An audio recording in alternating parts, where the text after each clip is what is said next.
Saya khawatir bahwa yang bermain dengan pola ini tuh bukan satu, tapi yang ter-OTT baru satu. Dari 17 orang itu ada pegawai-pegawai dari Direktorat IKC ini. Jadi ada pemufakatan jahat di antara para pelaku ini sehingga bisa mengkondisikan kejahatan ini. Bisa jadi ada orang-orang selain dari orang-orang yang ditangkap ini yang bermain lagi. Ada kelompok lain. Ada kelompok lain. Kita bisa bayangkan Bang, kalau 2 tahun kita rata aja 7 miliar dari satu perusahaan per bulan. Itu baru satu perusahaan itu, belum belum yang lain. Karena dia nerimanya sampai bikin safe house ya. Sampai bikin safe house. Bikin 2 lagi safe house ya. Bikin 2 safe house, luar biasa.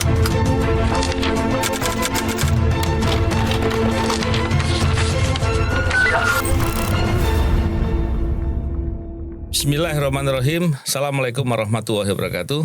Salam integritas. Alhamdulillah kembali berbincang di podcast ini dengan suasana baru ya. Dan alhamdulillah kawan yang tidak bincangnya tapi bukan orang baru, orang lama. Dengan Aulia Postiera. Apa kabar Aulia? Alhamdulillah kabar baik Bang. Bang sehat Bang? Sehat alhamdulillah. Ini agak beda nih tampilan Bang. Ya baru kita ubah. Ada beberapa hal yang kita perbaiki biar ada penyegaran. Iya betul Bang. Jadi harus ada penyegaran. Bang. Iya. Bicara penyegaran, saya hari ini sedang berkeringat sebenarnya nih. Kenapa Bang? Selain dari kegiatan, tapi ada sesuatu hal yang yang mengagetkan ya. Walaupun sebetulnya sudah pernah diduga, yaitu OTT KPK ke Bea Cukai dan pajak. Tapi yang saya ingin lihat sebetulnya yang paling fokus adalah Bea Cukai. Persoalannya kan dugaan bahwa ada permainan di Bea Cukai itu sudah lama. Iya. Tapi paling tidak 2 tahun terakhir ini saya menduga, saya mengira sudah nggak lagi. Oke. Dan ternyata di OTT ditemukan seperti yang dulu pernah kita duga. Iya. Jadi ini mengagetkan sekali, apalagi jumlah uangnya juga cukup besar. Ternyata dilakukan dengan sistematis gitu ya. Bukan orang per orang yang melakukan tapi berjejaring gitu ya. Iya.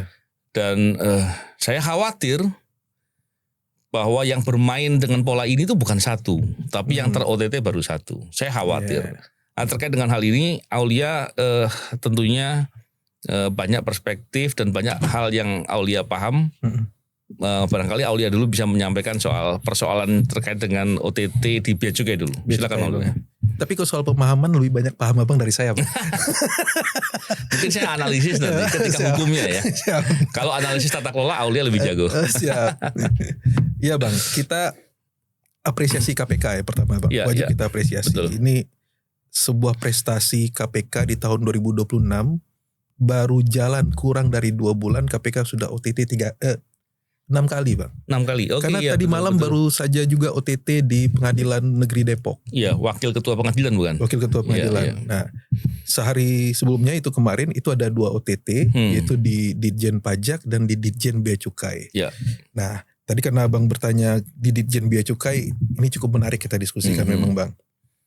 Jadi yang tertangkap itu adalah mantan Direktur P2. Direktur P2 itu apa sih?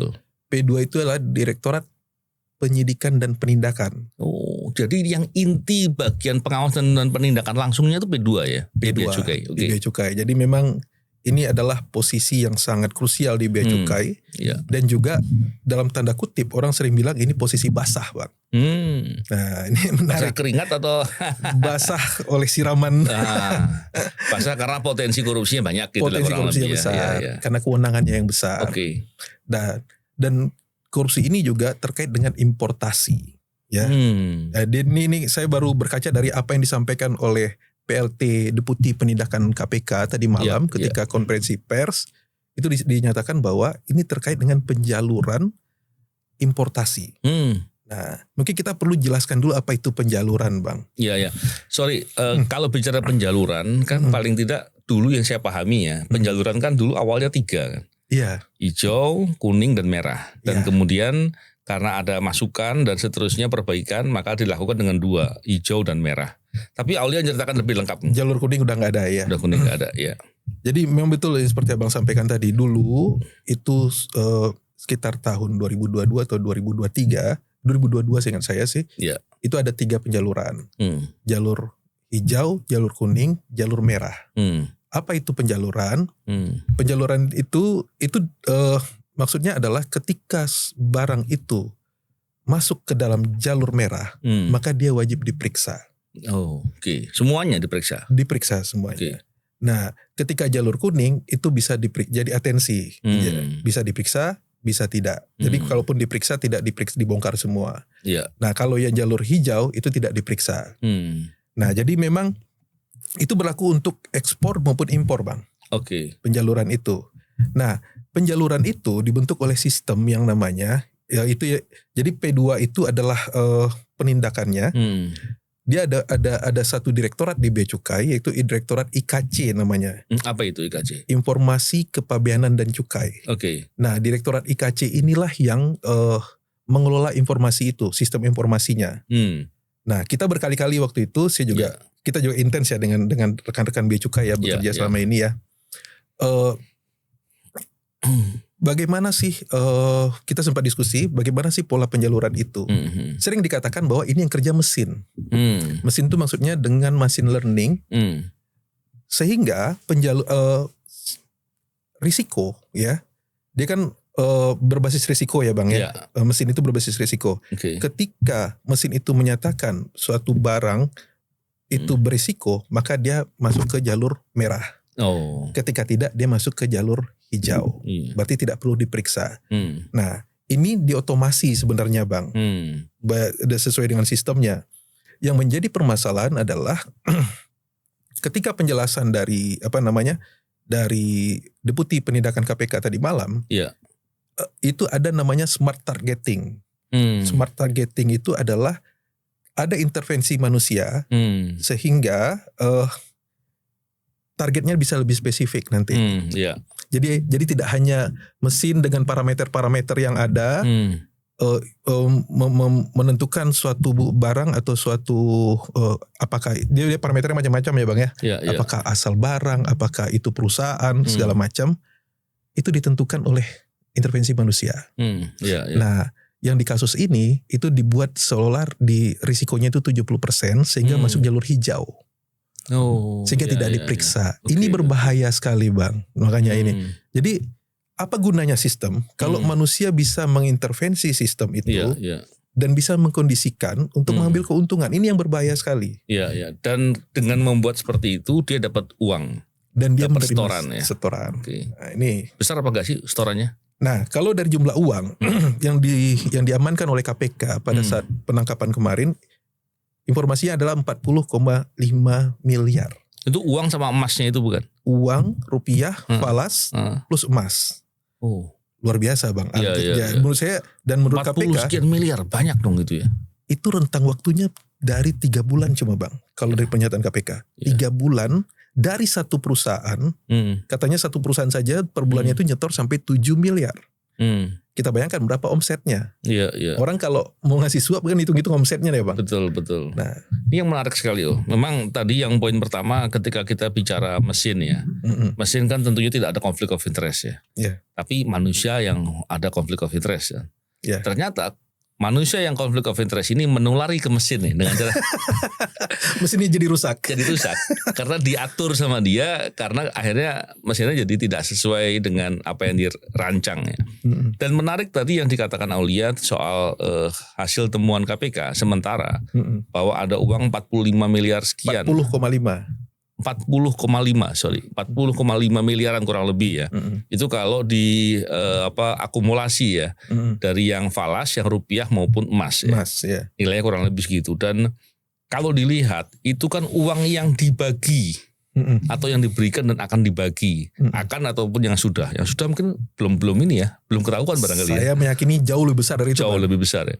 Yang menarik adalah kalau pola permainan ini dilakukan kan ruginya negara ini yang harusnya dihitung. Nah, ruginya negara yang pertama soal biaya masuk. Yang kedua menghancurkan UMKM. Merusak ekonomi ya. Merusak ekonomi. Industri jadi tertekan ya. Dan banyak lagi persoalan lain. Jadi memang bahaya sekali. Tapi kembali lagi dulu. Saya ingin melihat tadi yang Aul bilang 40,5 miliar kurang lebih ini sebetulnya masih banyak lagi yang lain. Memang seberapa yakin Aul memang masih banyak lagi yang lain? Bang, kita kan kebetulan ya Bang ya, kebetulan waktu masih di KPK memang salah satu wilayah kerja saya adalah Kementerian Keuangan Bang. Dan kita banyak menerima pengaduan masyarakat. Jadi pertanyaan saya tepat sama Aulia. Ya, kebetulan saja Bang. Iya. Jadi pengaduan-pengaduan seperti ini itu sudah banyak Bang. Dan memang untuk pembuktian tertangkap tangan ini kan butuh effort yang besar ya Bang ya. Dan tidak mudah juga tertangkap tangan. Makanya saya ngawasinya lama ya. Ngawasinya lama. Saya meyakini teman-teman KPK bekerja cukup keras kemarin itu sampai bisa membongkar ini. Karena lagi-lagi saya meyakini ini adalah praktek lama Bang. Ini bukan ujuk-ujuk terjadi berapa bulan ini seperti tempus yang disampaikan oleh KPK. Tapi ini adalah hanya puncak gunung esnya saja Bang. Kalau KPK menelusuri lebih jauh lagi kasus ini, akan ditemukan jauh lebih besar dari ini. Karena ini praktik dan risiko yang jelas di depan mata gitu. Dan hal ini seolah-olah itu dibiarkan Bang. Saya melihat Pak Menteri Keuangan Pak Purbaya berkali-kali kan marah-marah ya. Bahkan turun ke pelabuhan segala macam. Jangan ada lagi impor balpres. Karena itu thrifting segala macam. Ya inilah penyebabnya kenapa thrifting itu bisa masuk ke negara kita. Karena bisa dikondisikan pada saat mereka melakukan importasi, mengajukan pemberitahuan impor barang, lalu risk engine itu dikondisikan sehingga gak mungkin kan, Bea Cukai pun gak mungkin memeriksa semua kontainer yang ada di pelabuhan kan Bang. Kita meyakini lihat aja pelabuhan Tanjung Priok. Ada berapa ratus atau berapa ribu kontainer masuk per hari. Per hari. Wow, banyak sekali. Gak mungkin Bea Cukai membongkar semua. Kita bisa akan heboh negara ini Bang karena dwelling time. Tapi kan bisa dengan cara di-scan. Kalau di-scan kan semuanya akan terlihat dalamnya kan ya. Ya itu salah satu caranya di scan nanti ya. Cara pemeriksaannya ada scanner ya itu makanya diperbanyak sekarang oleh Bea Cukai scanner itu. Tapi lagi-lagi Bang, dengan teknologi scanner segala macam, scanner kan terbatas ya Bang ya. Itu kan hanya bentuknya bentuk seperti kita X-ray menggunakan X-ray kan ya. Kan tidak seefektif ketika kita menggunakan risk engine memetakan mana barang-barang yang rawan dan berbahaya atau barang-barang lartas ya dikenal di Bea Cukai, sehingga itu bisa lebih efektif pola-pola pengawasannya. Lartas itu larangan dan yang pembatasan ya. Ya menarik sekali. Kalau kita bicara terkait dengan tadi learning engine ya. Kalau bisa learning machine learning. Machine learning ya, machine learning. Kalau kita bicara dari perspektif tadi yang Aul sampaikan, ketika diubah-ubah tadi, itu ada historinya nggak sih? Ada jejaknya nggak sih secara sistem? Harusnya ada. Makanya ini menarik. KPK harus kejar ke sana juga. Nah, semua itu ada tercatat. Ya, ini namanya sistem informasi atau IT itu ada lognya Bang. Ada lognya ya. Ya itu bisa itu ya nggak tahu nih sekarang lagi diberes-beresin di Bea Cukai dihapus-hapusin kalau KPK nggak segera melakukan digital forensik. Itu akan dihilangkan. Nah makanya harus bergerak cepat sehingga itu bisa ditrace ke belakang. Siapa yang mempunyai akses admin atau super admin yang mengubah-ubah rule set. Jadi istilahnya rule set itu Bang ya. Sehingga barang yang seharusnya masuk jalur merah jadi jalur hijau. Nah dan yang menarik Bang, sebenarnya pihak swastanya ini itu PT BR ya yang disampaikan tadi itu pengaduannya sudah banyak sekali Bang. Ini perusahaan yang sangat besar, importir besar. Nah, baru terungkap sekarang. Nah, kita bisa bayangkan kenapa selama ini itu dibiarkan. Nah, makanya saya bilang ini hanya puncak gunung es dan mudah-mudahan KPK bisa menuntaskan ini. Kita ingin negara kita ini bersih Bang ya. Betul. Karena Bea Cukai itu menurut saya fungsinya sangat strategis bagi negara Bang. Mereka adalah palang pintu negara. Itu gerbangnya lah ya. Itu gerbang negara. Untuk mengawasi arus barang yang masuk maupun yang keluar. Yang masuk artinya apa? Barang-barang berbahaya bisa masuk ke sini. Betul. Narkoba bisa, senjata, bahan kimia berbahaya, atau bahkan tadi misalnya bolpres, pakaian-pakaian bekas yang berbahaya segala macam, itu yang menghancurkan industri tekstil kita. Dan banyak lagi Bang. Kita melihat sekarang industri, Abang sampaikan tadi, industri kita banyak yang hancur karena diserbu oleh barang-barang impor yang berharga murah. ya ini bukan soal bagaimana masyarakat senang beli yang murah, tapi ada hajat hidup orang banyak di sektor industri yang dirugikan. Berapa? Saya membaca Bang, dalam 2 tahun ini entah berapa puluh ribu sudah terjadi PHK di perusahaan-perusahaan tekstil kita. Nah ini dampaknya luar biasa Bang, dan ini karena kelakuan oknum-oknum seperti ini Bang. Terima suap dan ngerusak orang banyak. Ngerusak orang banyak. Negara ya. Dia terima uang sebanyak itu, tapi yang dampak bagi masyarakat jauh lebih besar. Dan itu bisa triliunan kalau diukur seluruhnya ya. Kalau kita hitung dampak ekonominya pasti sangat besar Bang. Aul, tadi yang Aulia bilang tadi kan nilainya besar dan berlangsung udah lama. Itu kan baru Tanjung Priok kurang lebih ya. Apakah pelabuhan-pelabuhan masing-masing juga ada mesin learningnya seperti itu? Penjaluran-penjaluran begitu? Ada Bang, jadi itu kan terpusat di Bea Cukai Bang ya. Terpusat di kantor pusat Bea Cukai, penjaluran itu. Oh, penjaluran terpusat? Terpusat. Nah, yang menarik ini sebenarnya gini Bang, tadi kan saya sampaikan. Ini, para pelaku ini, tadi ada, saya sampaikan itu mantan direktur P2, ada Kasubdit, ada Kasi. Ya, yang jadi tersangka dari yang lain saya nggak baca, tapi mereka juga melibatkan direktorat lain di Bea Cukai. Padahal secara sistem, secara governance ini Bang, ini sudah bagus ini Bang. Ada direktorat yang mengelola IT-nya, itu direktorat IKC, ada direktorat yang punya kewenangan untuk penindakan tadi dan penyidikan. Nah, namun sistem yang bagus ini kan terbukti gagal juga kalau tanpa pengawasan yang baik. Yang terjadi apa? Terjadi persekongkolan. Kan ada yang juga yang dijemput KPK kan ada 17 orang totalnya kan Bang ya. Walaupun akhirnya jadi tersangka 6 orang kan ya. Dari 17 orang itu ada pegawai-pegawai dari direktorat IKC ini. Jadi ada pemufakatan jahat di antara para pelaku ini sehingga bisa mengkondisikan kejahatan ini. Nah, menurut saya ini fatal Bang, luar biasa.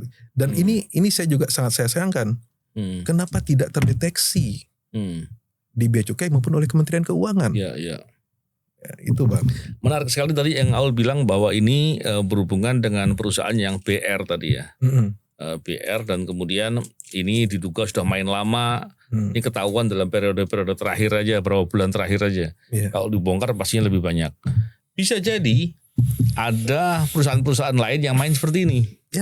Dan yang menarik lagi adalah bisa jadi ada orang-orang selain dari orang-orang yang ditangkap ini yang bermain lagi. Ada kelompok lain. Ada kelompok lain. Dan ini yang menarik menurut saya. Dan kira-kira dengan melihat persoalan ini contohnya sudah dilakukan OTT. Tentunya biasanya kalau udah OTT itu penyidikannya akan dikembangkan dan diawasi seluruhnya.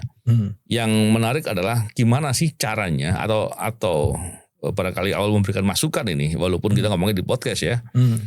Agar ketika melakukan penyelidikan dan penyidikan ini bisa menjangkau yang lain-lain. Mungkin nggak kira-kira? Dan seberapa kira-kira tips-tipsnya lah kurang lebih? Kalau kan penyelidik dulu ya. Saya meyakini teman-teman KPK lebih jago Bang. Iya. Tapi kita bisa aja kasih masukan Bang. Ini kan sebenarnya seperti yang saya sampaikan tadi, ini praktek yang terjadi lama. Ya. Dan baru terungkap sekarang. Makanya penting bagi para penyidik yang saat ini bekerja untuk men-tracing semua. Ya, mumpung ini lagi penyidikan semua, kita bongkar ini semua biar proses importasi maupun eksportasi kita jadi lebih baik ke depan. Ditarik ke depan, ke belakang, itu untuk pengusutan modusnya. Sementara terkait dengan aliran uangnya, saya meyakini uangnya tidak berhenti di mereka, Bang.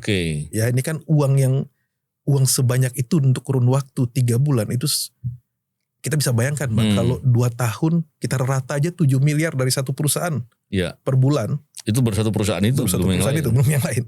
Karena dia nerimanya sampai bikin safe house ya. Sampai bikin safe house. Bikin 2 lagi safe house ya. Bikin 2 safe house, luar biasa. Dan ini saya melihat ini organized crime Bang. Ini bukan kejahatan yang tiba-tiba, tapi kejahatan terorganisir.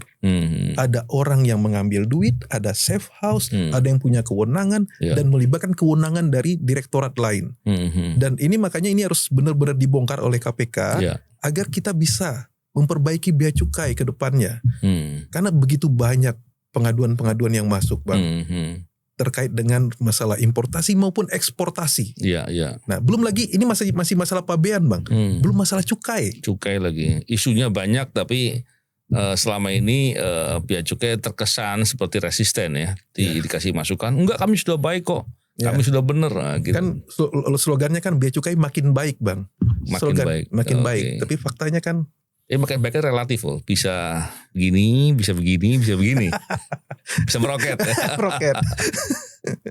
Tapi gini loh, saya tadi Aul memberikan beberapa masukan, saya juga pengen memberikan masukan juga. Iya bang.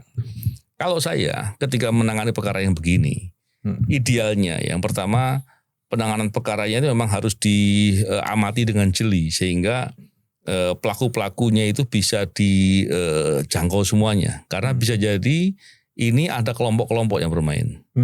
Terus yang kedua, kelompok-kelompok berarti ada beberapa kelompok ya bang ya? Iya, ada beberapa kelompok. Dugaan saya paling tidak.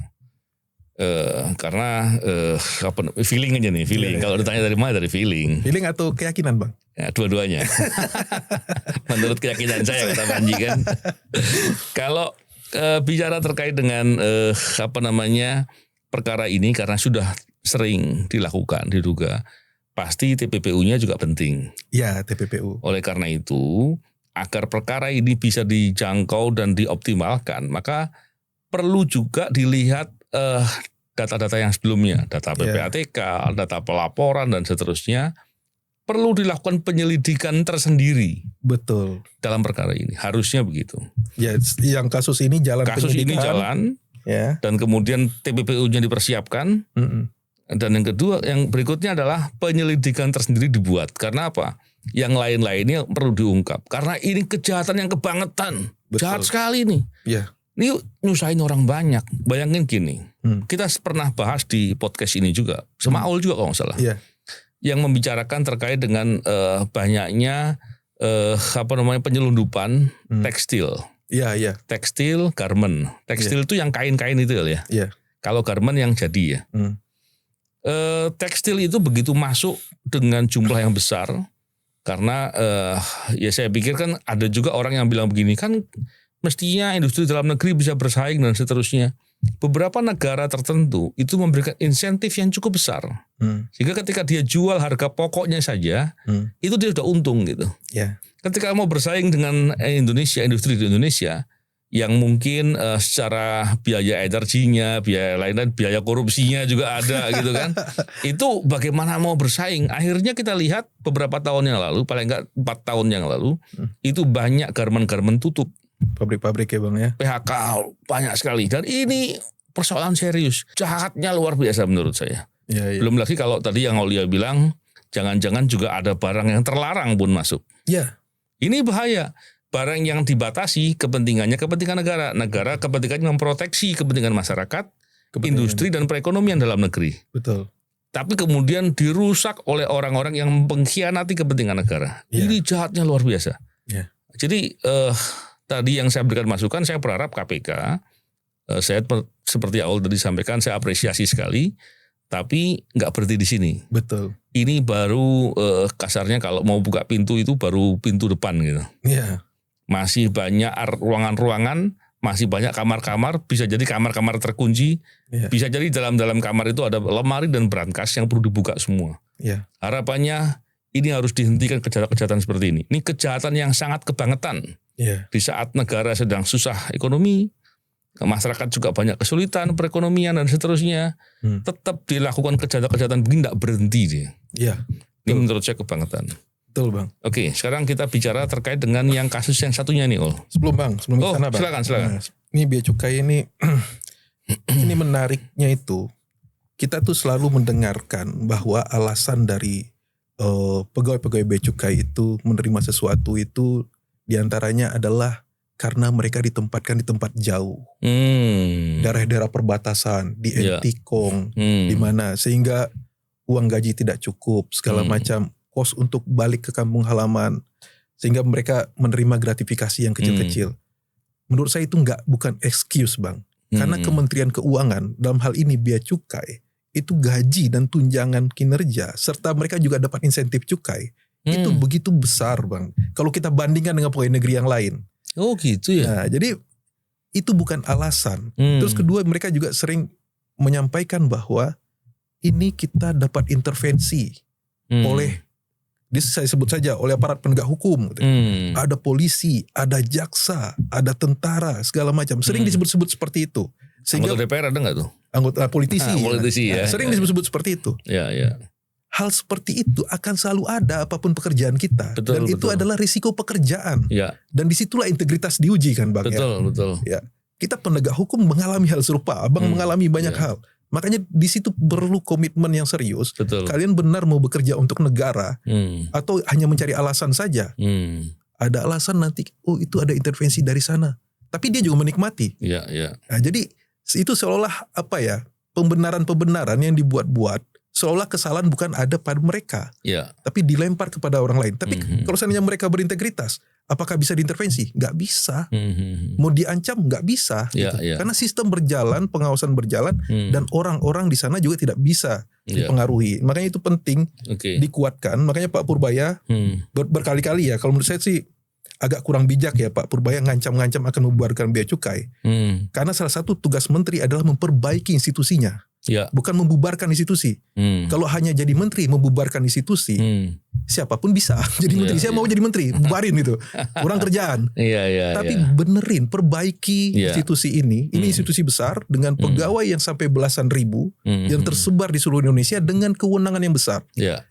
Perbaiki institusi bea cukai ini, biar ke depan negara kita tidak kecolongan baik dari sisi importasi maupun eksportasi. Itu Bang. Iya, menarik sekali. Karena Aul menyampaikan hal itu, saya akan lanjutkan lagi. Iya Bang. Karena masih menggemaskan gitu dan menjengkelkan betul ini, jahatnya kebangetan.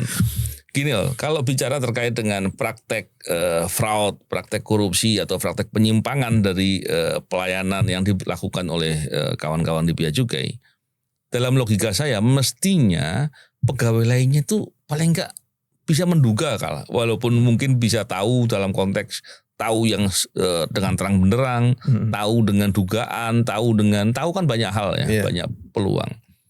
Dan sebagai pegawai negeri ketika mengetahui ada kejahatan wajib melapor. Dia orang-orang yang bisa jadi bekerja dalam konteks yang beririsan atau bersinggungan dengan kegiatan yang dilakukan oleh orang-orang yang punya niat jahat begini, yang mau khianati negara, masa sih nggak tahu gitu? Terus kalau nggak tahu, kalau tahu, kemudian kenapa sih nggak melapor? Kalau melapor tuh beresiko, ada banyak whistleblowing system, sehingga pelaporan yang dilakukan bisa diterima oleh penegak hukum dengan anonim, dan orang yang melapornya bisa dilindungi. Banyak ruang untuk bisa melakukan itu. Persoalannya adalah seringkali merasa takut. Nah ini yang saya kemudian sangat menyayangkan ya. Kalau mau atau berani mengambil pilihan menjadi aparatur ya, aparatur sipil negara dalam konteks ini ASN, tentunya kepentingannya adalah berbakti untuk negara. Betul. Kalau berbakti kemudian masih takut dan kemudian tidak mau mengambil resiko dalam konteks untuk membuka suatu persoalan-persoalan dalam rangka menegakkan kebenaran, ya menurut saya kebangetan yang begitu-begitu. Kebangetan Bang. Terus yang kedua tadi yang bicara terkait dengan orang-orang yang tahu ya, yang ada di sekitarnya, orang-orang yang memilih diam ya, yang memilih diam dan kemudian tidak ngapa-ngapain. Dan yang kedua adalah ketika sistem itu ada persoalan, ketika ada orang mempersoalkan dan kemudian membuka fakta-fakta, maka ada peluang untuk diperbaiki. Betul. Tapi kalau kemudian dibiarkan, maka celah-celah tadi ya selamanya akan menjadi persoalan. Saya ingat saya beberapa waktu yang lalu memang Satgasus yang kita juga pernah memberikan masukan ya, Satgasus Polri, kita pernah memberikan masukan tapi memang nggak jalan. Dan persoalannya adalah resistensi. Resistensi ini yang kemudian menurut saya kebangetan ya. Kenapa? Karena ini sektor yang strategis, kita mestinya itu diperbaiki dan kemudian nggak diambil langkah untuk melakukan perbaikan, membuka diri. Jadi kalau sistem itu mau diperbaiki harus ada transparansi dan akuntabilitas. Tapi kalau transparansinya ditutup dengan resistensi, akuntabilitasnya diakali atau di-cheating ya, itu tentu akan menjadi persoalan. Dari tiga hal tadi, Aul komentari apa? Saya setuju yang Abang sampaikan tadi. Ditambah lagi nih Bang, bea cukai ini kan sedikit berbeda dengan pegawai negeri lain ya Bang ya. Mereka dididik semi militer. Ada jiwa korsa di sana. Kita banyak terima pengaduan lah Bang. Ada kelompok ini, angkatan ini, kelompok ini, segala macam. Cuma kan hal itu pembuktiannya itu harus dilakukan oleh KPK sekarang. Mumpung ini ada kasusnya. Ya, betul. Tracing semua. Ya. Jadi itu tidak hanya menjadi bahan gosip di luaran dan ya buktikan, dan sehingga ketika orang-orang itu bisa diungkap selain para pihak yang sudah jadi tersangka ini, yang lain yang juga bermain bisa juga ditangkap dan Bea Cukai bisa diperbaiki dengan cepat. Karena kalau hal ini dibiarkan terus-menerus, Bang, ini hanya berganti pemain, Bang. Iya, iya.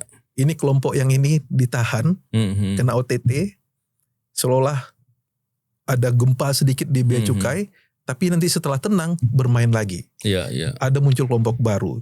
Ini kan seperti jamur di musim hujan, Bang, ya. Iya, iya, iya. Nanti mekar lagi. Iya, iya. Nah, jadi sampai kapan negara kita hanya melakukan pendekatan pemberantasan korupsi seperti itu? Iya, iya. Nah, kembali lagi, Bang.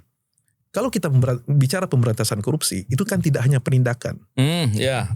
Tapi kan ada pencegahan, Betul. ada pendidikan di sini ya. Ada tiga pendekatan pemberantasan korupsi. Ya.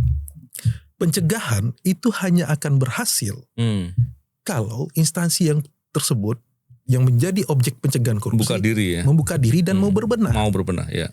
Karena sehebat apapun KPK melakukan aksi-aksi pencegahan korupsi, kalau instansi itu sendiri nggak mau berubah, percuma. Sehebat apapun masukan-masukan diberikan oleh Satgasus pencegahan korupsi pada waktu itu, kalau mereka tidak mau terima, ya tidak akan berubah.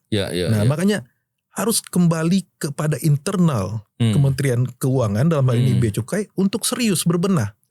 Dan Pak Purbaya bisa melakukan itu. Ya mungkin gak perlu gertak-gertak, Pak. Mungkin sedikit aja dengan media bicara, lakukan langkah-langkah konkret.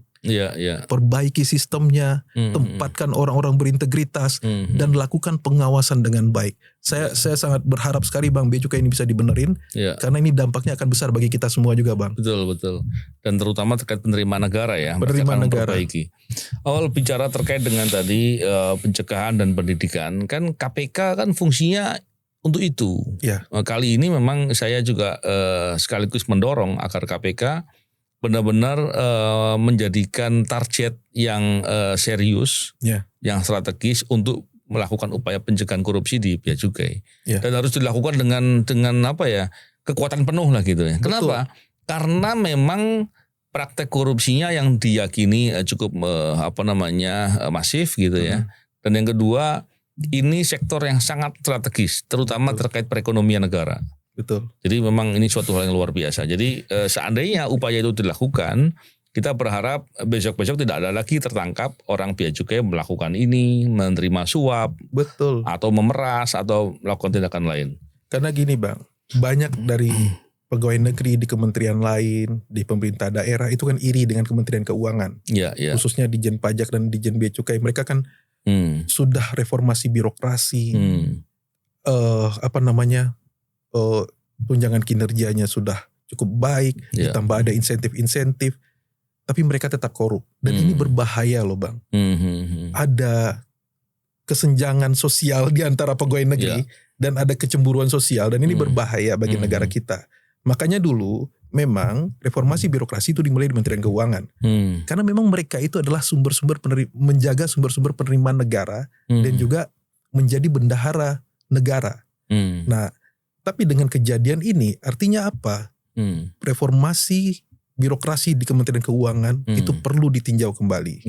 Perlu ditinjau kembali dan diperbaiki, Bang. Dan dirawat ya. Karena dirawat. Bisa jadi kemarin udah lumayan baik, turun jelek lagi gitu ya. Iya, menarik sekali. Tadinya saya mau bahas sekaligus dengan persoalan pajak, tapi saya pikir di part kedua aja ya. Part 2, habis ini kita bahas soal ini. Oke. Dan pemirsa, tadi bincang-bincang ini tentunya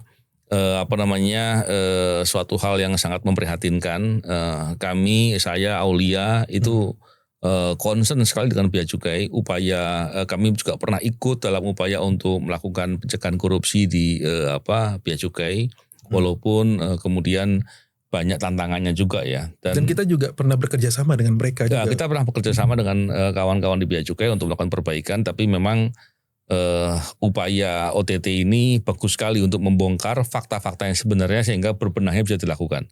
Dan yang menarik, saya yakin pemirsa juga punya banyak pemikiran silakan disampaikan dan dibincangkan di kolom komentar ya.